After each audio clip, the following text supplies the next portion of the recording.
It should be clicked on. Okay, you guys ready?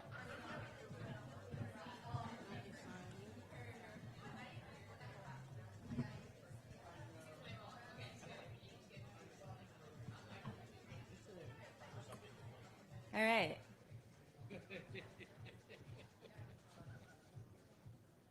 Oh, no, you're cool. Thanks. All right, thanks so much, everybody, for coming. Really appreciate it. Thanks, Access, for having this event. My name is Sandy Fulton, and I'm the Government Relations Manager at Free Press. Free Press is a national organization that does policy and grassroots advocacy on open internet and broadband access issues, as well as privacy and surveillance.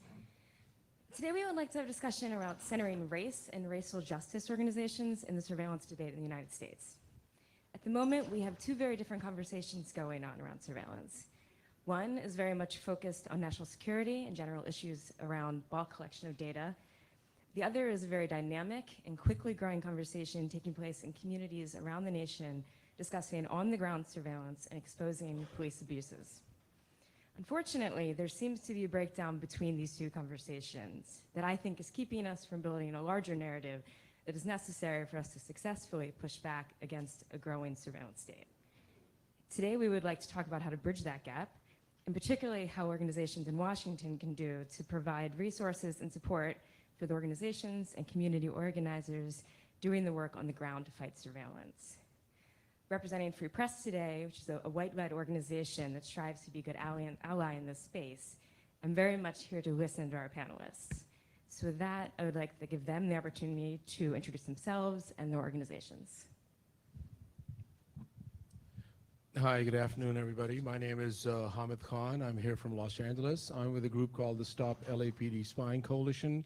It's a grassroots organizing campaign that started off in the summer of 2011, which is basically bringing together a diverse members of our communities, formerly incarcerated people, youth coming out of cages from Youth Justice Coalition, Skid Row residents, queer trans folks, undocumented immigrants, faith-based, community-based organizations, and really kind of taking this conversation out of the realm of privacy and constitutional protection and looking at it more through a human rights lens and building a movement and building power on the ground with a goal to dismantle the system and not really tinker it with it or reform it, but to dismantle the system. So it's very much anchored into the principles of abolition.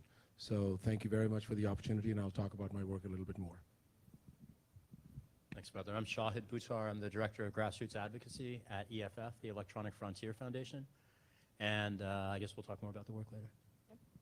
My name is Brandy Collins. I am the campaign director over the Media, Environmental, and Economic Justice departments at an organization called Color of Change, which is the largest online organizing civil rights group in the country. We're closing in on about 1.3 million members. We started about 10 years ago in the aftermath of Hurricane Katrina with a goal towards empowering Black communities and holding corporations and government accountable to people, not profits. And we've been going strong ever since. Thanks for having me. I'm glad to be here with my colleagues. My name is Malkia Cyril. I work at the Center for Media Justice, and we're home to the Media Action Grassroots Network, which is a national, I want to say coalition, but network, whatever you want to call it, of about 150 organizations based in communities of color and poor communities. And we're working along with our colleagues here to both end the surveillance state through abolition, moving some reforms along the way, building a movement, a racial justice movement in a digital age, partnering with our folks here to do that. We'll talk more in a bit. Cool, thanks a lot.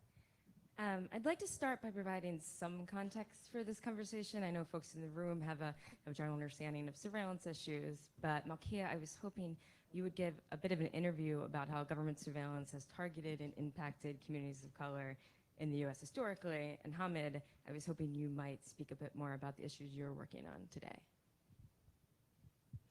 Okay. So in a few minutes, I'm going to tell you about how historically surveillance has impacted communities of color. Okay, I'm not going to do that.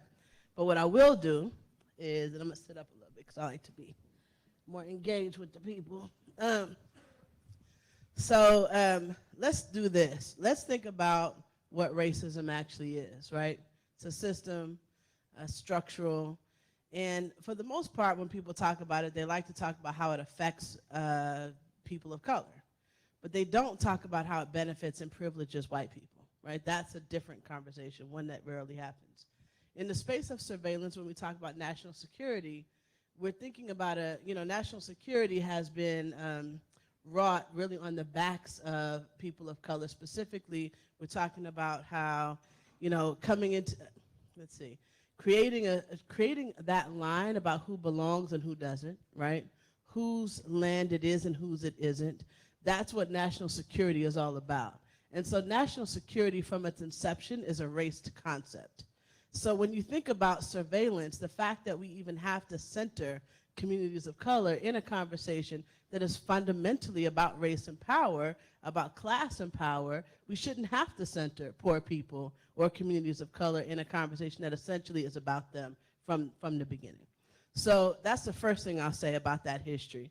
The second thing is throughout the last 400 or 500 years, as this nation has built its military complex, it's been built specifically to control who can be here, who cannot be here, drawing those lines. And that militarization, the fact that we think about surveillance in terms simply of how it affects the dominant group, for the most part, is itself indicative of.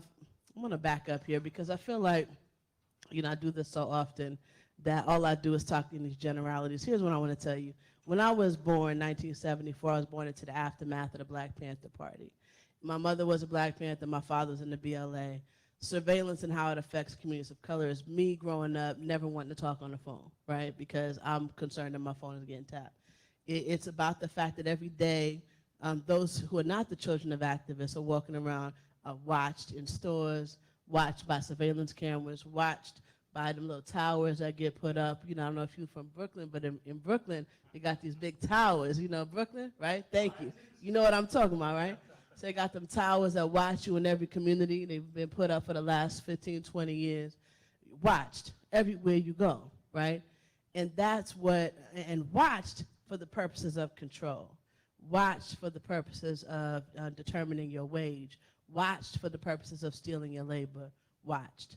And that's what surveillance for communities of color is all about.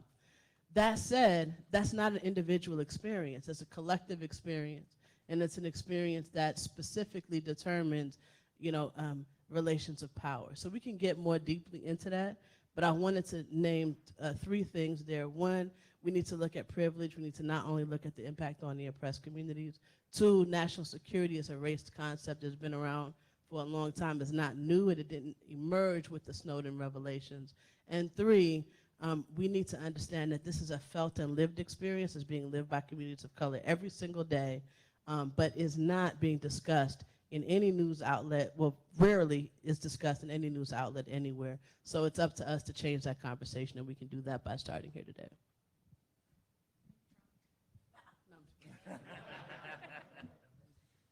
Hamid, you have some slides you want to show? Yeah, so just kind of picking up on Malkia's point, before I speak about some of the programs that we are working on, I think it's also necessary to ground ourselves into some of the principles that bring us together, particularly as we're not a policy advocacy organization, we're not a service organization. It's about grassroots power. It's about building power. We are based out of Skid Row in downtown Los Angeles, where we are guided and informed by the lives of people who basically their lived experiences completely desensationalize the rhetoric of national security, because their lives are constantly being surveilled. And I think that's one thing we want to do, that there's so much sensationalization around the conversation of national security, and we forget that surveillance and spying and infiltration, it's not just a moment in time, but it's a continuation of history. So I think that's also something that we need to anchor ourselves.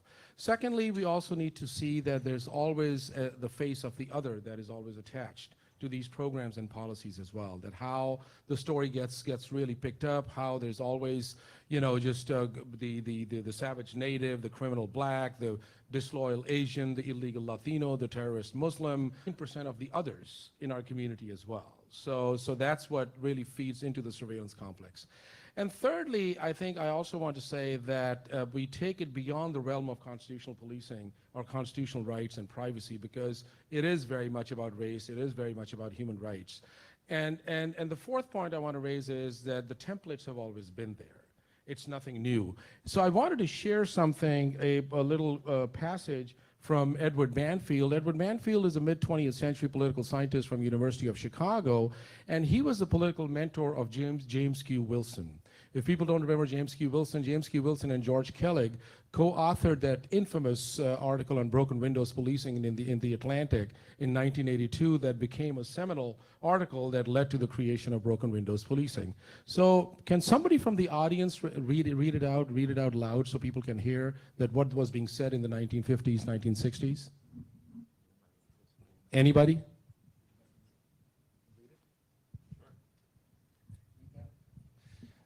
The implication that lower class culture is pathological seems fully warranted.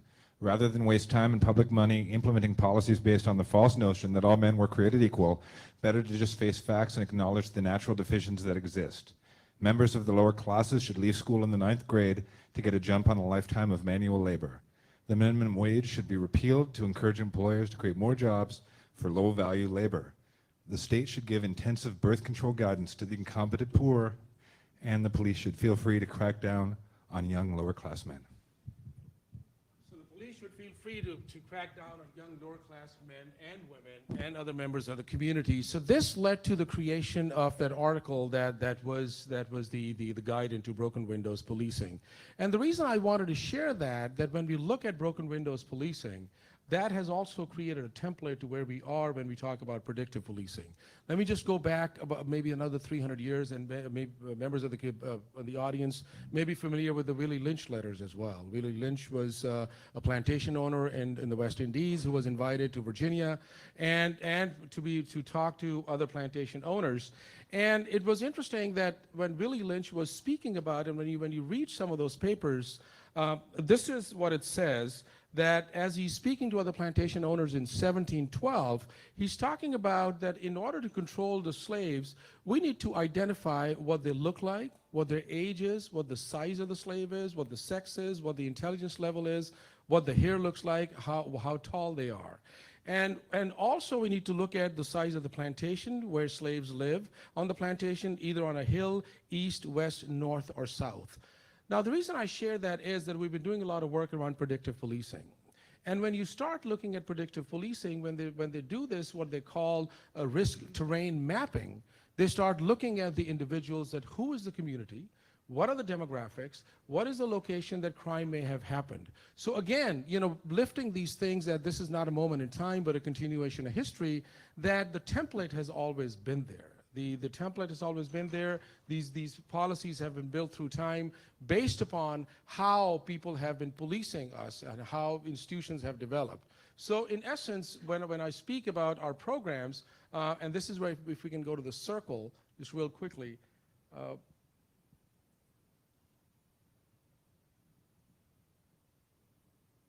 just wanted to share what we have researched in the LAPD architectural surveillance. I don't know if you don't have it, it's perfectly fine. Yeah, there it is. So this is basically, and some of the folks in the audience, they're sick and tired of watching this thing because they've seen it enough times, Ken Montenegro and Dia Keali and Shai Buttar and also Malkia as well. But when you look at this circle, this is LAPD's architectural surveillance. They have the suspicious activity reporting program.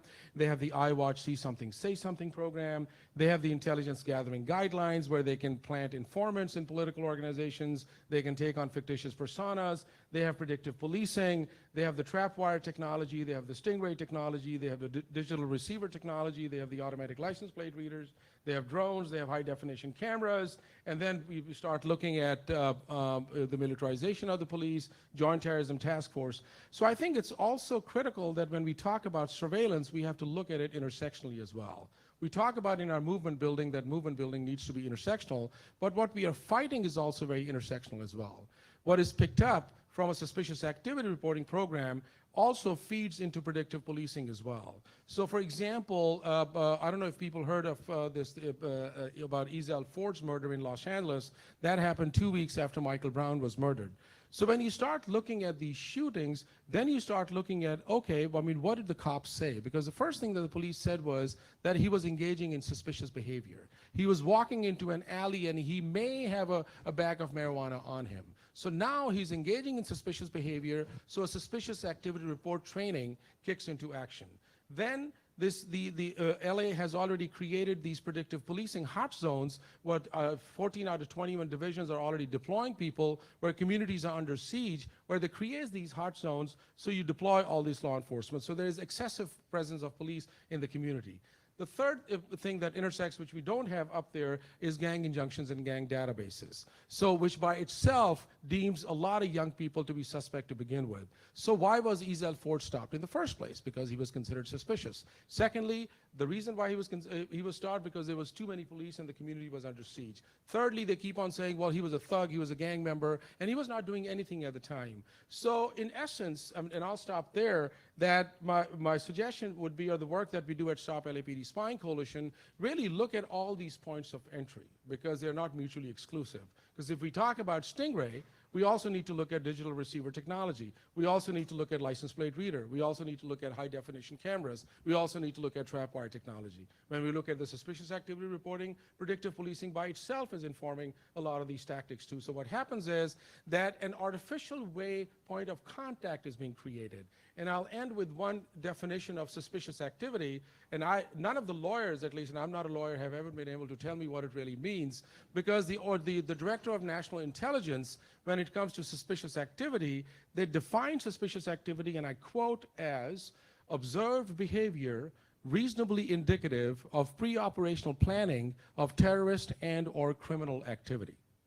So observed behavior reasonably indicative of pre-operational planning. So we are observing somebody's behavior that reasonably indicates to us there is no criminal activity, there's no criminal predicate, there's no probable cause, there's no reasonable suspicion, that reasonably indicates of pre-operation that somebody's thinking about doing something wrong. So this is where we are. So the biggest danger, among other things, is that it is transforming policing as we know it. Increasingly, counterterrorism and counterinsurgency tactics are becoming norms in daily policing. So I'll just stop there for now. Thank you both. That was super helpful. Okay, so we've heard a lot about kind of privilege, and I think this kind of leads into so these voices aren't in the room. You know, Malkia, you pointed out this morning in the opening ceremonies that when people in Washington work on policy and they're pushing back on surveillance reform, these voices are left out. And you know, I think as you guys have kind of explained, we then get pushed back on bulk collection, but targeted surveillance seems to be in a different category. And I guess I was just wondering if anybody wanted to comment on kind of the different ways that bulk collection and targeted surveillance are viewed, and what the different kind of coalitions look like that are fighting for these things. And I don't know if Shahid or Brandy, you want to comment on those? Sure. So I guess I'll say that I don't at all consider myself a surveillance expert. I definitely defer to the homies up here. So the classic definition of what mass versus targeted surveillance is, when we hear different coalitions talking about what it means, it goes over my head a little bit. And I think part of the reason why is because, you know, as folks have already said up here, to be poor, to be a person of color is to be surveilled at a disproportionately high rate, and that plays out. Whether you're talking about mass or targeted surveillance. If you talk about, you know, the sort of surveillance of cell phones and the fact that people of color use their cell phones at a significantly higher rate to do all of their internet activities, that means that they're more susceptible. If you talk about the fact that Black and brown folks are the fastest adopters of social media technology and are on Twitter and Facebook at higher rates than other people, and that's where the police or other folks are going to do their surveillance, that means that we're sort of automatically more susceptible. So I feel like this line between mass and targeted, how we talk about it, it's kind of I don't know, to me it feels a little bit BS, and a way to avoid having a conversation around the sort of surveillance state and what that means, and what that means for people that aren't in power. Yesterday I was talking to Amalia, and we were kind of laying out on this board, all the things that make you sort of more likely to be surveilled. So it was like, if you ride public transportation, which like 60% of people that ride public transportation are people of color, a significant number of them are poor people. You're more likely to be surveilled when you're like just going to work or going about your like regular activities, because as some folks know, as of I think early March, there was data that was released that like Maryland Transit Authority had been monitoring people's conversations and recording audio for 3 years, and that this was also happening in San Francisco and Atlanta, and that really every bus is equipped to record conversations. So again, like, the neighborhood you live in, the friends you have, if you look at the fact that like, if say you're online and you're on Facebook and Black Lives Matter showing up in your feed is more likely to trigger you being surveilled, who do you think is, again, more likely to be targeted, particularly when like 3/4 of white people don't even have non-white friends, which is not to say there aren't white people talking about Black Lives Matters, but it's more likely to show up in people's feeds regardless of whether they identify as a Black Lives Matter activist, who your friends are, the neighborhood you live in. And we just started running down like all the different things that made you more susceptible to being surveilled. And it was, again, the things that were more likely to be a part of your identity if you're a low-income poor person or if you're a person of color. So I hear these different conversations, and I think part of the trouble that I think I have with it is that oftentimes I've heard in sort of mass surveillance spaces that targeted surveillance is the answer. So it's kind of like pushing more towards using, targeted surveillance tactics. And let's not do mass surveillance, let's go after the people that, are doing wrong. And it perpetuates this myth that your actions trigger surveillance, when the truth is that your identity, your existence triggers surveillance. So I think, we kind of sit with that as we go into these different spaces. And I think, sort of one more example that I'll give of how some of these things play out is definitely, oftentimes a lot of these conversations are happening with a set of assumptions of what different groups are supposed to do or bring to this space. So the Beltway folks are supposed to be the ones that are sort of developing policy. You have these like tech libertarian groups, they're the ones that can do all the encryption tools. And there's this assumption, and that's often where the funding is flowing. And then like the groups of color or the grassroots groups, you guys do the stories, which yeah, sure, we got hella stories, but we also have like a lot of people that are doing this work. We know someone like Matt Mitchell, who has been doing encryption work and giving encryption trainings, and he's a Black man. He's not in any of these coalitions that we sort of talked to. I know somebody in Flint just came back from Flint. I know a guy that was like an unemployed musician, and he saw what was happening in his community, and he taught himself to code and created an app so that he could find out where people in Flint weren't getting resources. And through this like app development was able to collect more information about people in Flint and what their needs were than anything that the city or University of Michigan had. So it was like they had all this data about who's more likely to commit a crime, but didn't know that there were people in their community that hadn't received water for 3 weeks. So it's like where we look for sort of talent and the assumptions of who is able to kind of like tell different stories or contribute in different ways, I think is one of the shortcomings of some of these coalition spaces, and I'll sort of leave it there. Just a thought, so on the, a couple thoughts here. So on the distinction between targeted and mass surveillance, another lens, if I may, through which to sort of view what I think Brandy is depicting is that for vulnerable communities, surveillance is ubiquitous, and that's just it. And so people of privilege can carve artificial distinctions to reflect the unique spaces in which they endure what everybody else is subjected to all the time. And it's an interesting notion that the delineation of a separate term sort of speaks to obscure essentially the privilege that people enjoy in the background with respect to this far more long-standing phenomenon.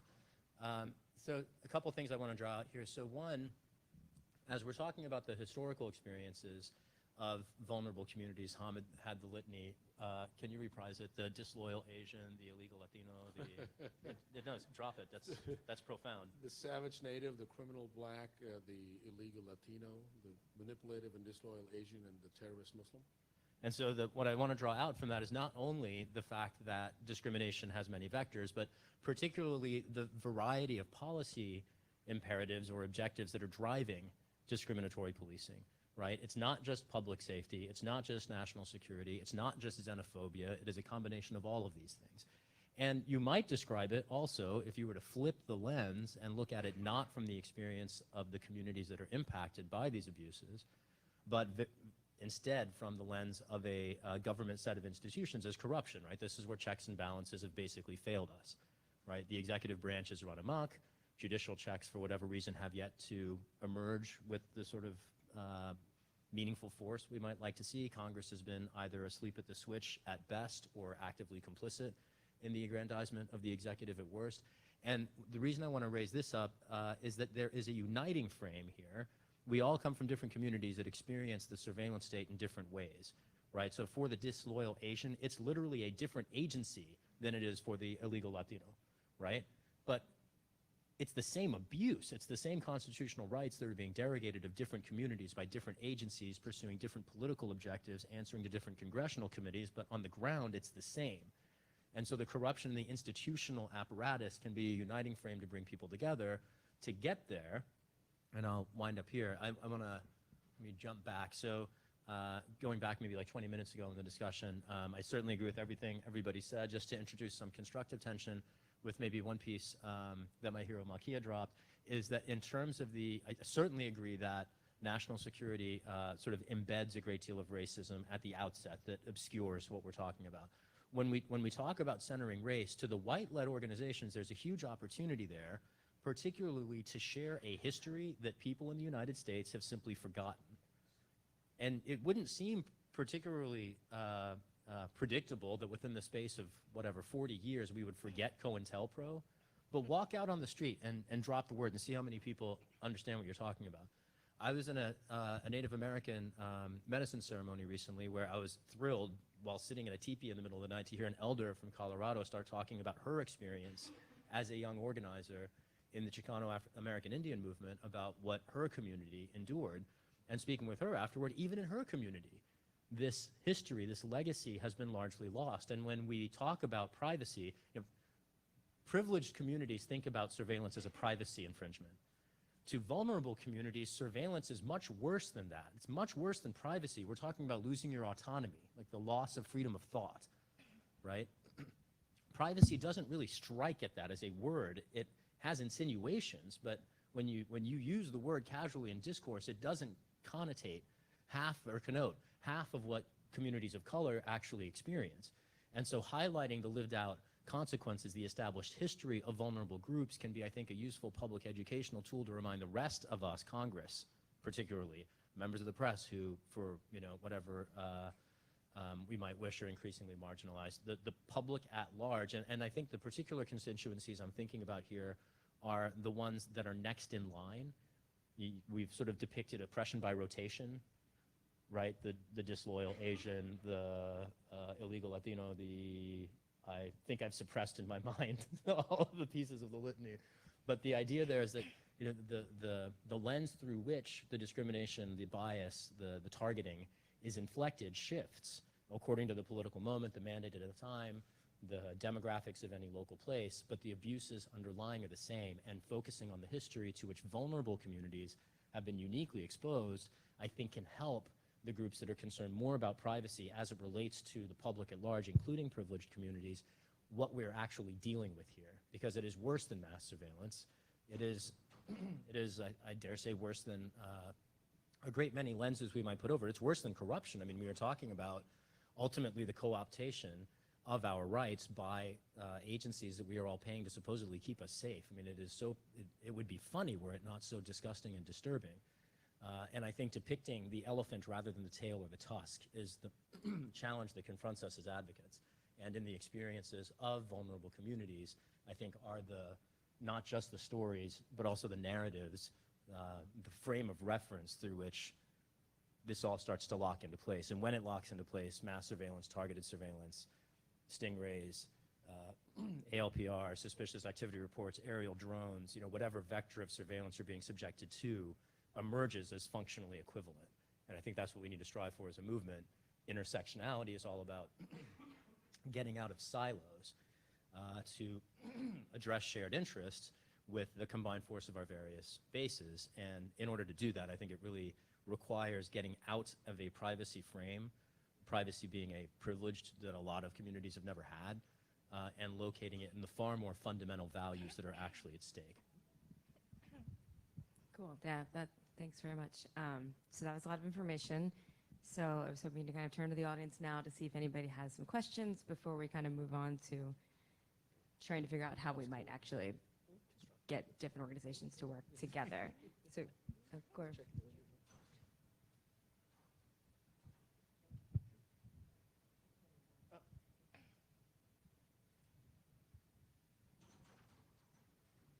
Thanks. My name is Brandon Patterson. I'm from Mother Jones Magazine. I'm curious if you could talk about how mass incarceration, things like mass incarceration, war on drugs contribute to surveillance in communities of color. When we have conversations like this, I always think about something I heard Michelle Alexander say. I think it was in a documentary in which she spoke. And she was talking about how, when you have large portions of communities that have criminal records and are being trafficked through the criminal justice system, and you have thousands of people who, once a week have to meet with a parole officer and have to go to probation hearing and things like that, and literally weekly their movements, are being tracked. They have braces on, things like that. So if you could talk about how that sort of system plays into surveillance in our communities. If I can kick that off, and then I think we can probably all speak on that, right? I'll just say this, that, we talk about, I want to relate that to the question of mass versus targeted. See, mass assumes that everyone who's being surveilled is innocent, and targeted assumes everyone who's being surveilled is guilty. And that's really the bottom line. So when we deal with a system of mass incarceration that one produces tons of data, right? Because you're being surveilled and watched and controlled at every step. So tons of data is being produced, that data is being shared. There's no accountability. There's, all the conditions that folks talked about.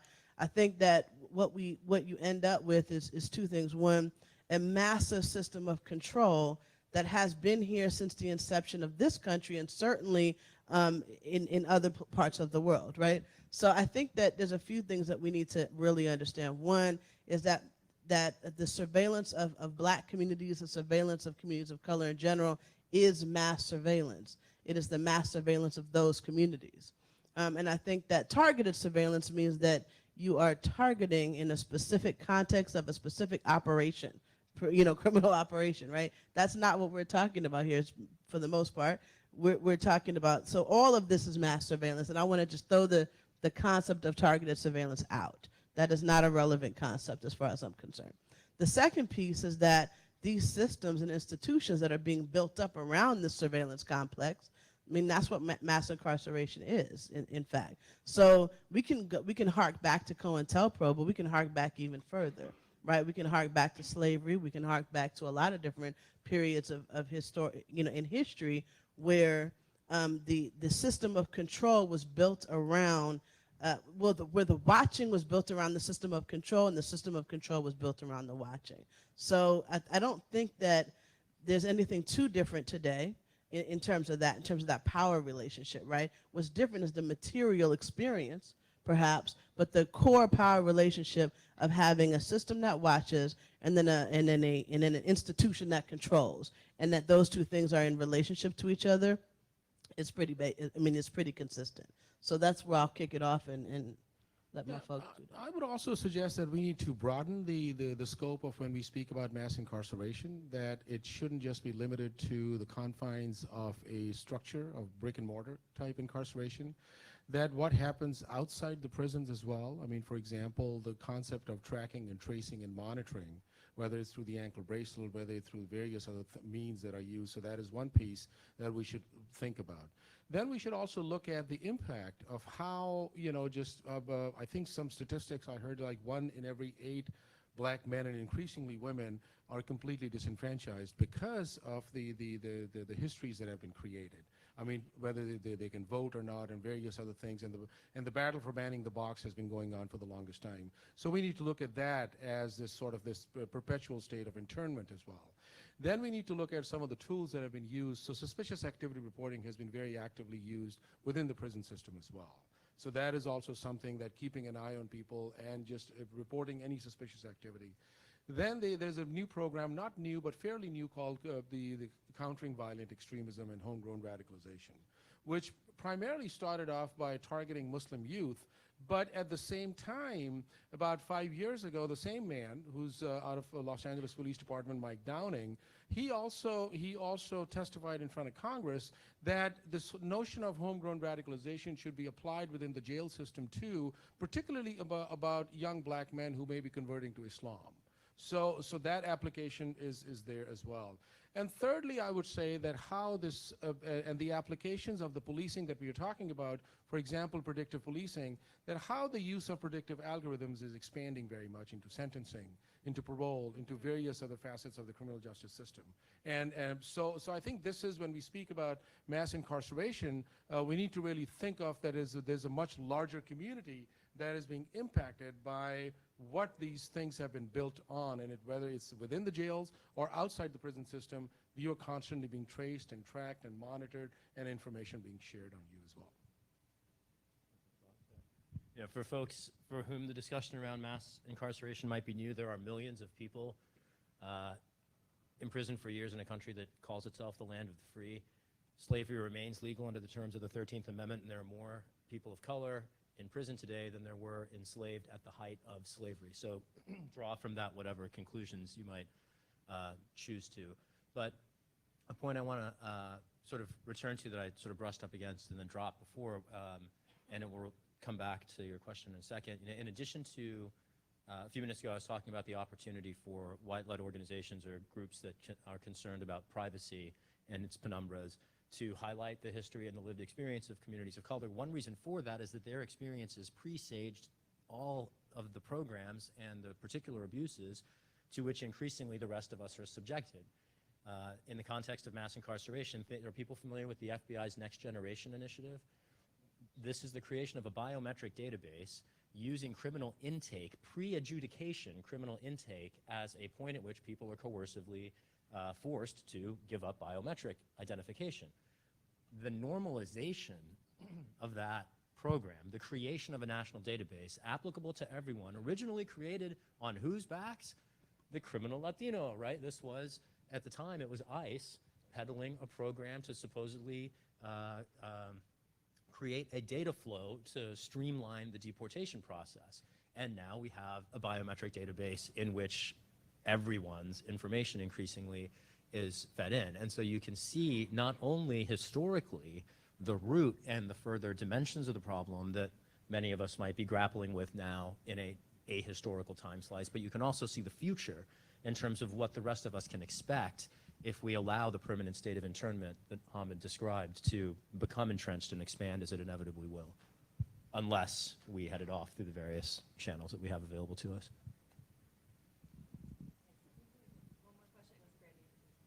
I'd love to leave time for questions. So I just wanted to thank you for having this conversation and bringing history into this. I actually teach a course on the history of surveillance at Carnegie Mellon.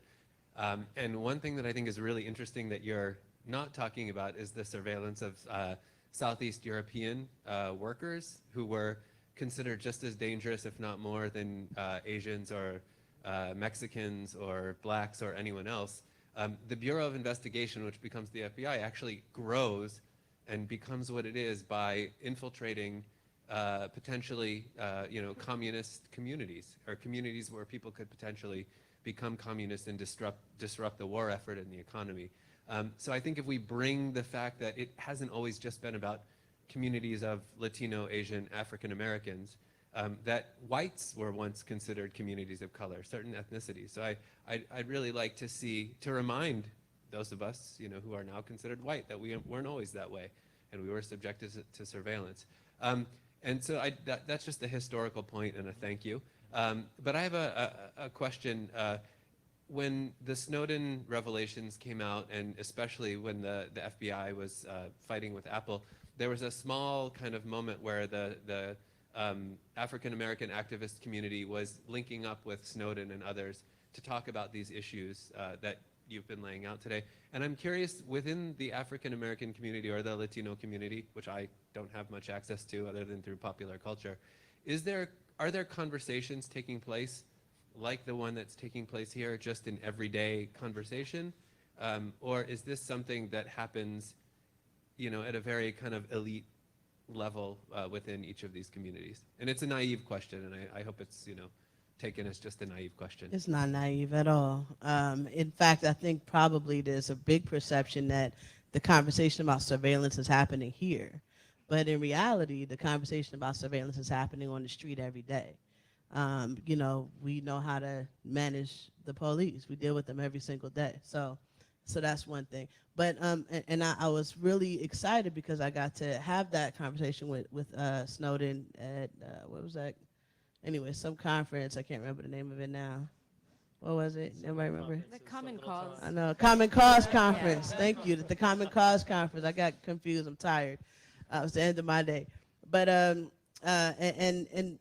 that space was I think a very necessary and important one, right? With that kind of crosstalk. But I think that we're also having a big conference coming up next week, The Color of Surveillance. So this is a conversation that's happening. It's happening all across not only the country, but all across the globe. And communities of color have been having this conversation. I think that's the piece, is that there's the perception that because the news media is telling one story, that's a story about the Snowden revelations, and that's the story about bulk data collection, that's the story about white privacy, that there isn't another story that is being told and another conversation that is being had, but it's actually being had everywhere, every day, all the time. I know that, for example, I work with a group of Black Lives Matter activists. We use Signal. It drives me crazy. I wake up every morning, right, to about 100 Signal messages, and I hate that. And if there's anybody in here that does that, please stop. Don't do that. But we are very engaged in the process of encryption, right? We're dealing with encryption. We talked about our brother Matt, who's delivering digital security training. So we are in the process of arming ourselves and making sure that our work and our activism is protected. And then on a basic level, on a daily level, in terms of those who are being subjected to on an economic level, to giving over their data to caseworkers, to any number to health workers, right? In all of these places, we are working at protecting our data. So we've been doing that.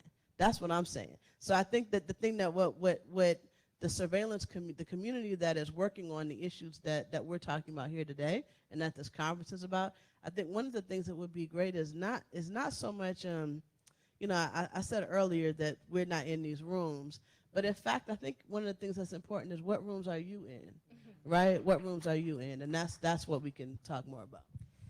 Yeah, I think there were a couple of things in what you said that I wanted to address. I think one, to speak it plainly, surveillance is a form of social control.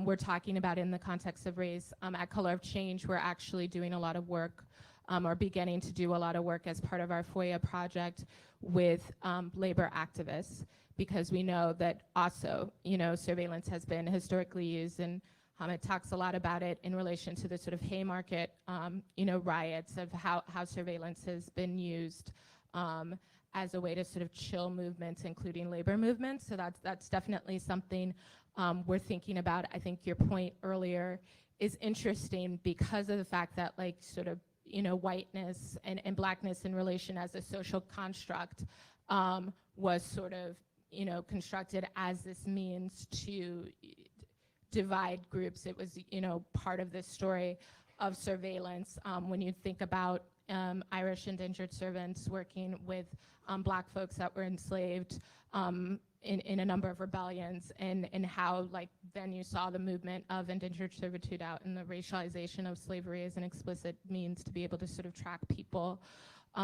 in a different way. I think that story is all there and it's all true, and I think it's stories we can be talking about. At the same time, I think when people when you hear the media and the government talk about safety and the particular images that they conjure up as a means to talk about, safety and what makes you safer and safe from whom, oftentimes it is, a specific image that comes to mind. There's research by a woman, I believe her name is Diana Killian, who talks about how police departments, when they're at the point of renegotiating their budget, they start working with media outlets to release these super predator news stories. So they get ramped up where they're explicitly pushing out these stories, and they're already doing it all the time, by the way, because I think it's 94% of news stations get their stories, or news stations get 94% of their crime stories directly from police departments. So there's already this explicit cherry-picking narrative that's happening.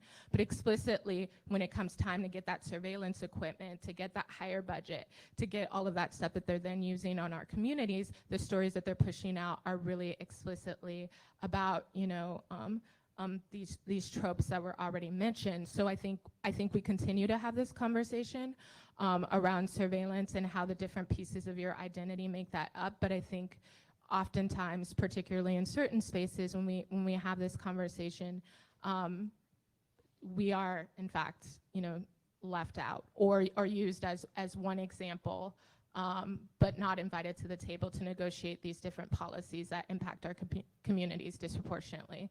So I think that's why, part of why we continue to talk about it through race lens. Just a couple of thoughts to add there, and thank you for your work. I'm super excited that anybody's teaching a history of surveillance class, and I definitely want to talk to you later. Reflecting at least some of the concerns I think that are driving this panel to come together and this discourse to emerge at EFF, we have a very strong interest in being more visibly supportive and meaningfully supportive to communities that have been long subjected to these kinds of abuses. Matt in New York has come up a couple times. We're actually doing a digital security workshop with him in Brooklyn this Sunday, and moving around to a number of different cities across the Northeast and the Midwest over the next month to do what we can to help provide some of those training resources. I do think, to sort of frontally address your question, there is a frothing, long-running discourse in affected communities about surveillance. It is somewhat, I would say, disconnected from the policy debate because the policy contours and the landscape is so constrained, right? We are quibbling to some extent in the policy arena with respect to the landscape of issues to which people are routinely subjected. And I think that heightens the sense of, to some extent, disengagement, because so much of what we debate in policy arenas is functionally irrelevant. To people, I want to give a quick case study here and then unpack a little bit about what being an ally means. So this is 2010, I think, July. The then FBI director, this is Mueller at the time before Comey, is testifying in the Senate Judiciary Committee about the legal standard under which First Amendment groups are infiltrated. So that's Quaker peace groups, Muslim faith institutions, and he says on the record in response to a question repeated from Senators Durbin and Leahy that reasonable suspicion of criminal activity is required as a predicate to conduct what the Bureau calls undisclosed participation or undercover infiltration of a group protected by the First Amendment. A letter comes into Durbin's office that night.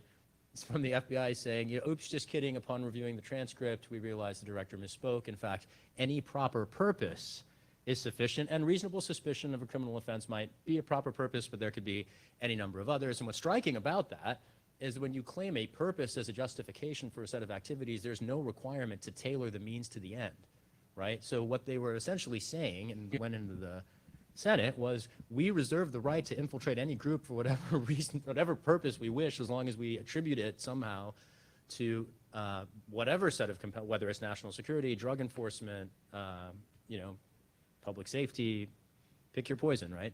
And that just died there. I mean, it was an open admission of lawlessness by the Bureau, and nobody ever picked that up. That was 4 years ago. I don't know if anybody here has ever heard that story before, but it's the idea that in the targeted surveillance context, there are rabbit holes that you just, it's always frustrated me. And I think that the absence of concern around what we call targeted surveillance by groups concerned with mass surveillance is one reason why that set of issues persists and is continuing to represent a hole in the bucket. With respect to being an effective ally, I want to pick up on Malkia's closing comment to reflect not only upon which rooms are we in, but also which rooms are you in. And I want to just invite or share some very concrete guidance about ways to be an effective ally. The first is to listen. Maybe the first is to show up and go to unfamiliar places and to listen, ask questions, learn about the experiences of the communities that live next door to you, which you might not be closely networked. And in addition to listening, being an ally is very much about taking direction from the communities that you aim to serve and deploying your privilege strategically as a force of liberation. And these are opportunities that are available to all of us every day. Just to go back to the workshops I was talking about before, one of our objectives, in addition to sharing tools with people who need them, is to also remix some of the crowds so that people that are exposed to the tools, but maybe not in vulnerable positions, are in the room learning from and hearing from people who have long-standing communitarian existential concerns to help expand the circles of allies as well. As we talk about the response to surveillance, there must be, to some extent, what I would describe as a defensive component, which is to say arming ourselves with tools that can provide security for devices and communications. But there's also an offensive component, which is about connecting with other groups that we might not know about or conceive of only in the abstract. But I strongly suspect that all of us have access to novel spaces for allies if we proactively take the time to make ourselves available as resources to them. I, with much sort of trying to stick to the issue, I think it's also, these questions also go to show that how, when it comes to race and surveillance, and how people get tokenized as well. Because when we go to these conferences, there's maybe one panel that speaks about race and surveillance. And you have a whole bunch of particularly white folks, academics, nonprofit, law firms, civil liberties organizations, policy advocacy groups, who speak on behalf of people because they get the funding, they get the mic, they get to speak, and they get to present theoretical case studies. So I just want to, so what I'll do is that let's just show the video. This is something that we have been fighting in Los Angeles against the LAPD Suspicious Activity Reporting Program. And give me 1 second before I can just lay the groundwork. So we finally got the LACD Human Relations Commission to hold public hearings on the SAR program. We're based out of Skid Row. And right now, I mean, half of my thought is going back to Los Angeles because there's a big fight in our community because the Los Angeles Police Department and the city is passing a law that is criminalizing poverty and that's taking away people's belongings and their tents. So what we did was that people who couldn't make it to the hearing, we walked around in the community and started gathering testimonies, a 1-minute testimony. So 3 of our community members, gave these 1-minute testimony each. So I just want you to hear that what they think of surveillance and how it really plays out in their lives every day. And they're all of three of them are unhoused folks.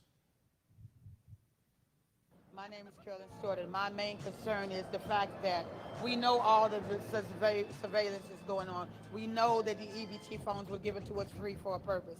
We know that we had to get the analog boxes in our house for a reason, too free to most people. We already understand all the surveillance. The cameras are everywhere.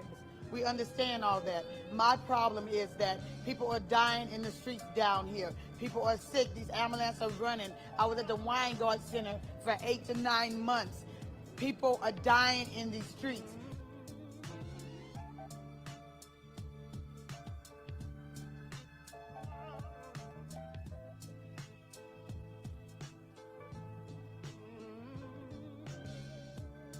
So we marched from the police commission, we took the streets and went to the spot where he was murdered at over in front of the URM, Union Rescue Mission. And they had this, I guess that's what they call a Stingray. It was like this green Jeep with a bunch of just weird equipment like hanging over the top of it, like a satellite dish or whatever that is. And that followed us, and then of course it parked and just stared at us while we had our ceremony. It was posted, a little bit further down the street, but in plain sight.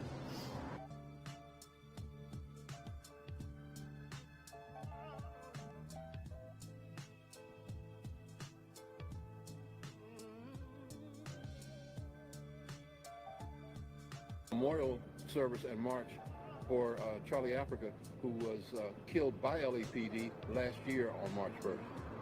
On this anniversary, we marched and from police headquarters to Union Rescue Mission, the site of his assassination.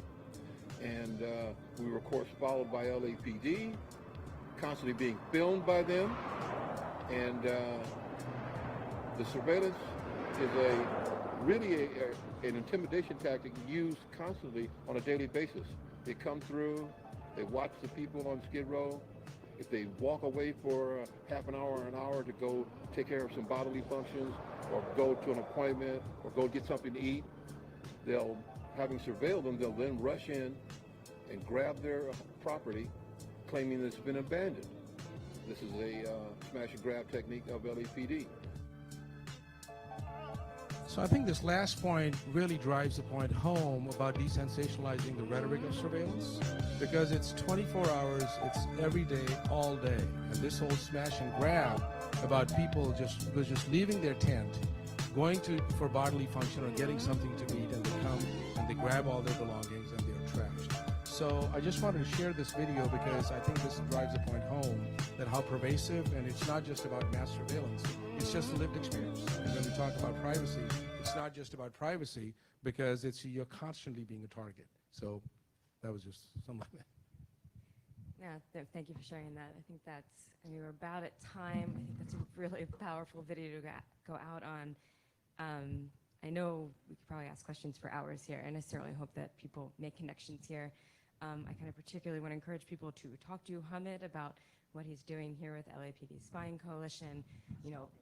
I'm sorry, Scott, LAPD Spying Coalition. One of the biggest challenges grassroots groups face is funding. So anything people in this room can do to support his work, that'd be great. And I hope people continue this conversation. And thank you guys so much for being here.